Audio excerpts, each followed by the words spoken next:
একটা সম্পর্ক শুরুর আগ মুহূর্ত কি অসাধারণ হয়, তাই না?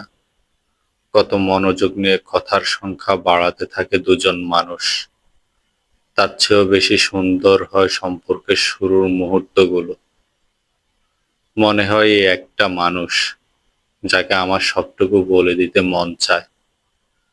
শুরুর দিকগুলোতে অনেক সুন্দর সুন্দর স্মৃতি জন্ম হয়। দুজন মিলে একে অপরকে নিয়ে কত স্বপ্ন দেখে ফেলে মানুষ। রাগ করে ২-৪ দিন কথা না বলে থাকা, তারপর আবার সব ঠিক হয়ে যাওয়ার পরের মুহূর্তটা কি অদ্ভুত রকম সুন্দর লাগে সবকিছু। অনুভব হয় আমার একটা ব্যক্তিগত মানুষ আছে। তারপর যখন সম্পর্কের বয়স বাড়ে, হঠাৎ কিভাবে যেন সবকিছু এলোমেলো হয়ে যায়।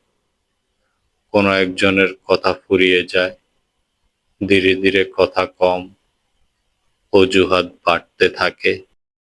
তারপর শুরু হয়ে যায় কথার আঘাতের পর্ব। আচমকা যেন হঠাৎ করেই শুরুর দিনগুলো হারিয়ে যায়।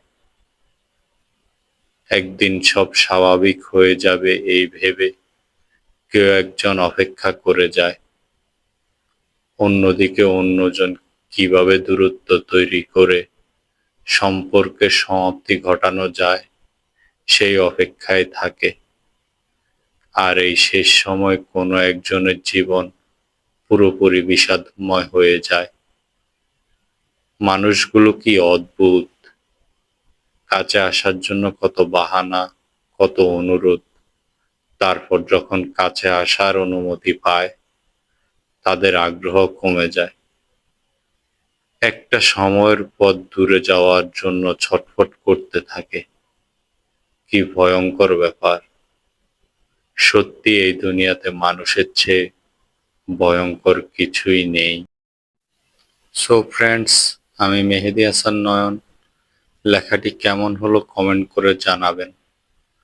আর এমন নতুন নতুন ভিডিও পেতে পেজটি ফলো দিয়ে পাশে থাকবেন। ধন্যবাদ সবাইকে।